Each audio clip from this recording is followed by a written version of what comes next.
जय माँ भगवती, जय माँ दुर्गा। आप सभी के ऊपर माता रानी की कृपा सदा सर्वदा बनी रहे। प्रिय श्रोताओं, अब नवरात्रि का पर्व शुरू होने वाला है। ऐसे में नवरात्रि के पूरे 9 दिन तक माँ भगवती के 9 रूपों की पूजा की जाती है और इन सभी 9 रूपों को अलग अलग भोग लगाया जाता है। पहले दिन कलश स्थापना यानी कि घट स्थापना होती है। लोग इस दिन अपने घर में चौकी सजाकर माता रानी की मूर्ति की स्थापना करते हैं और इसी दिन से उपवास रखते हैं। कुछ लोग नवरात्रि के पूरे 9 दिन तक उपवास रखते हैं, तो कुछ लोग पहला और आखिरी दिन व्रत करते हैं, यानी कि जोड़े के रूप में व्रत किया जाता है। ऐसे में माता के श्रृंगार, कन्या पूजन, हवन सामग्री, उपवास के लिए जरूरी सामग्री की आपको नवरात्रि के मौके पर आवश्यकता होती है। अगर आपके घर पर भी माँ दुर्गा के 9 स्वरूपों की उपासना का पर्व नवरात्रि धूमधाम से मनाया जाता है, तो आप सबके लिए ये जानना जरूरी है कि नवरात्रि की पूजा में आवश्यक पूजन सामग्री क्या क्या होनी चाहिए। वैसे तो सभी को अपने सामर्थ्य के अनुसार ही पूजा करनी चाहिए। जिनके सामर्थ्य कुछ भी ना हो, वे केवल सुबह और शाम सच्चे मन से माता रानी के आगे केवल धूप दीप जलाकर भी सच्चे मन से पूजा करके अपनी मनोकामना पूर्ति के लिए प्रार्थना कर सकते हैं। लेकिन जिनके पास सब कुछ है, उन्हें किसी बात की कमी नहीं करनी चाहिए। इसलिए अपनी श्रद्धा और विश्वास के साथ और प्रसन्न मन के साथ नवरात्रि की तैयारियां शुरू कर देनी चाहिए। नवरात्रि के पहले दिन क्योंकि कलश स्थापना की जाती है, तो शुरुआत करते हैं कलश स्थापना में प्रयोग होने वाली सामग्री के लिए। यदि आप कलश की स्थापना करना चाहते हैं, तो आपको मिट्टी के कलश की आवश्यकता होगी। मिट्टी के कलश की जगह पर आप कोई भी धातु का लोटा भी इस्तेमाल कर सकते हैं। जौ बोने के लिए मिट्टी का पात्र चाहिए होगा। अगर आप जौ नहीं बोना चाहते, तो केवल कलश की भी स्थापना कर सकते हैं। अगर आप जौ बो रहे हैं, तो जौ बोने के लिए शुद्ध साफ मिट्टी, थोड़ी सी रेत, अगर जौ नहीं मिलते हैं, तो आप उनकी जगह पर गेहूं भी उगा सकते हैं। गंगा जल, रोली, कलावा, सुपारी, पीपल या आम के पत्ते या अशोक के पत्ते, जटा वाला नारियल, जिसे पानी वाला नारियल भी कहा जाता है। यदि आप सबसे अंतिम दिन हवन करना चाहते हो, तो हवन के लिए सूखा नारियल भी इस दिन साथ में ला सकती हैं।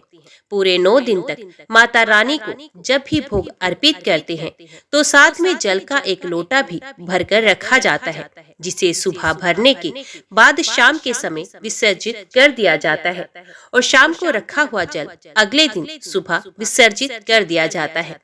कलश को ढकने के लिए जब आप आम या अशोक के पत्ते कलश पर स्थापित करते हैं, तो उसके ऊपर आपको मिट्टी का या तांबे का एक ढक्कन रखना होता है, जिसके ऊपर आपको थोड़े से अक्षत रखकर या कोई भी अनाज रखकर उसके ऊपर कलश में जो नारियल है वे स्थापित करना होता है।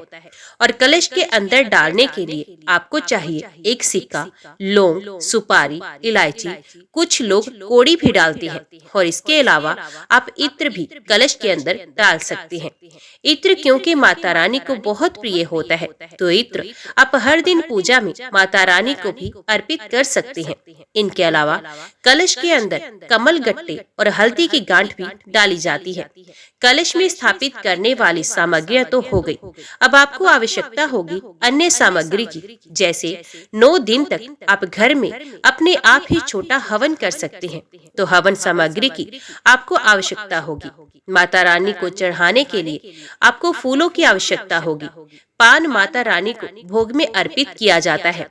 पान के साथ ही लौंग, सुपारी और इलायची, रुई की बत्ती और कपूर जलाकर भी पूजा की जाती है, तो कपूर की आवश्यकता आपको होगी। दीपक में डालने के लिए, दिया जलाने के लिए तिल का तेल या फिर गाय के घी का प्रयोग कर सकते हैं। और मिट्टी का दिया यदि आप जलाना चाहें तो बहुत शुभ रहता है। यदि आप अखंड ज्योत जला रहे हैं, तो कोशिश करें आप मिट्टी के चौड़े और बड़े वाले दिए में ही अखंड ज्योत जलाएं। इसके अलावा आप तांबे का या पीतल का अखंड ज्योत का दीपक भी ला सकते हैं। हैं। भोग लगाने के लिए मिठाई और मौसमी फल भी आप लेकर आए और माता रानी को नवरात्रि में पूजा करते समय उनकी प्रतिमा का श्रृंगार करें। तो नवदुर्गा का श्रृंगार की सामग्री अर्पित की जाती है। देवी के श्रृंगार में जो जो आवश्यक सामग्री होगी, वैसे तो आप 16 श्रृंगार की सामग्री ला सकते हैं या फिर आप पूरा पैकेट ही बना बनाया ला सकती हैं। फिर भी मैं आपको बता दूं कि माँ को ओढ़ाने के लिए लाल चुनरी, कुमकुम, लाल बिंदी, आलता, लाल चूड़ियाँ, सिंदूर, शीशा, मेहंदी, इसके अलावा आप जो चाहे काजल और जो भी श्रृंगार के आभूषण होते हैं गले में पहनने के लिए, पैरों में पहनने के लिए, वे भी आप साथ में ले जा सकते हैं। ये कम से कम सामग्री श्रृंगार की मैंने आपको बताई है। इनके अलावा जो भी आपकी श्रद्धा हो वे आप ला सकते हैं।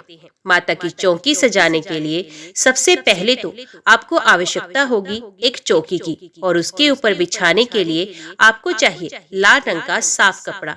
पहले से यदि आपके पास है तो आप उसी को दोबारा से प्रयोग कर सकते हैं। नवरात्रि के पहले दिन ही सभी प्रकार के ग्रह दोषों से बचने के लिए नवग्रहों की भी स्थापना की जाती है। यदि आपके पास नवग्रह यंत्र है, पहले से ही है, तो आप उनकी ही पूजा कर सकते हैं। यदि नहीं है तो आप नवग्रह यंत्र लाकर भी उनकी पूजा कर सकते हैं, क्योंकि नवरात्रि में की गई नवग्रह की पूजा से कुंडली में भी जो ग्रह दोष होते हैं, जो भी ग्रह पीड़ा होती है, वे भी शुभ फल प्रदान करने लगता है। तो आप नवग्रह की पूजा करने चाहते हो तो इसके लिए आप 9 सुपारियों को भी 9 ग्रह में मानकर उनको स्थापित कर सकते हो। उनके ठीक सामने ही आप 9 जगह पर अक्षत का थोड़ी थोड़ी सी ढेरी लगाकर या पुष्प का आसन देकर उनके ऊपर 9 सुपारियां रख सकते हो या फिर जनेऊ वस्त्र रूप में अर्पित कर सकते हो। इस प्रकार से हर दिन आपको नवग्रहों पर भी जल का छींटा देकर धूप दीप दिखाकर उनकी पूजा करनी चाहिए और नवग्रह मंत्र का भी जप करना चाहिए। और पूजा करने के लिए विघ्नहर्ता भगवान गणेश जी की मूर्ति या तस्वीर की आवश्यकता होती है। आपके पास पहले से ही है, आप उनकी पूजा इस दिन कर सकते हैं। उन्हीं को आप चौकी पर विराजित कर सकते हैं। माँ दुर्गा की प्रतिमा या तस्वीर जो कुछ भी आपके पास हो, आप उनकी पूजा कर सकते हैं। नहीं तो दुकान से आप नवदुर्गा वाला पोस्टर भी ला सकते हैं। आप उन्हें लाकर उनके भी पूजन कर सकते हैं। पूजा करने के लिए आपको आवश्यकता होगी एक आसन की। साफ सुथरा लाल रंग का आसन पूजा के लिए शुभ माना जाता है। ये तो हुई नवरात्रि पूजा की सामग्री। अब आप यदि उपवास रख रहे हैं तो यदि आप पूरे 9 दिन के उपवास रखना चाहते हो तो फलाहार आपको करना होगा। ऐसे में आप सात्विक भोजन के लिए यानी जो फलाहार बनाएंगे उसके लिए या तो घी लेकर आए या तिल के तेल में भी आप अपना भोजन पका सकते हैं। जो भी फलाहार है वे बना सकते हैं। फलाहार करने के लिए आप सिंघाड़े या कट्टू के आटा ले सकते हैं। मखाना, मूंगफली, ड्राई फ्रूट्स, लौकी, आलू। और ध्यान रखें, नवरात्रि के व्रत में या किसी भी व्रत में लाल मिर्च का सेवन नहीं करना चाहिए। लाल मिर्च की जगह हरी मिर्च का सेवन आप कर सकते हैं। इनके अलावा किसी भी व्रत में सादे नमक की जगह पर सेंधा नमक का ही सेवन किया जाता है। माता रानी की पूजा हो या कोई भी पूजा हो, हमेशा फूल वाली लौंग का ही प्रयोग करना चाहिए। बिना फूल वाली लौंग का प्रयोग पूजा में वर्जित माना जाता है। इसके अलावा बताशे, पान सुपारी, इलायची, रोली, मोली, अक्षत, ये पूजन सामग्री तो आवश्यक होती ही है।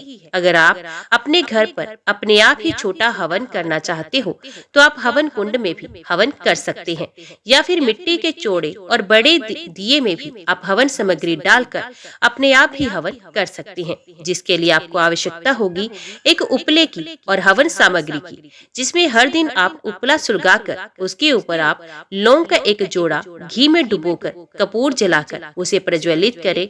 उसमें हवन सामग्री डालें। हवन सामग्री डालते समय ओम दुम दुर्गाय नमः इस मंत्र का जाप कर सकते हैं। सबसे अंत में आप बतासे का भोग जलाते हुए अग्नि को अर्पित करें। अग्नि देवता का ध्यान करें और जल का छींटा सबसे अंत में देकर हाथ जोड़कर क्षमा याचना करें, ताकि पूजा पाठ में कोई भी गलती हो गई हो, आपको कोई दोष ना लगे। ये थी आज की पूजा की सामग्री की वीडियो। अगर कोई सामग्री गलती से रह गई हो तो आप कमेंट बॉक्स में मुझे बता सकते हैं। ताकि मैं आपको अगली वीडियो में इसके बारे में डिटेल में बता सकूं। ये जानकारी अगर आपको अच्छी लगी हो तो वीडियो को लाइक और चैनल को सब्सक्राइब जरूर कीजिएगा। कमेंट बॉक्स में जय माता दी लिखकर अपनी हाजिरी और अपने सुझाव देना ना भूलेगा। तो मिलते हैं अगली वीडियो अगली कथा के साथ। तब तक के लिए देखते और सुनते रहिए। जय मां कंजर, जय माता दी।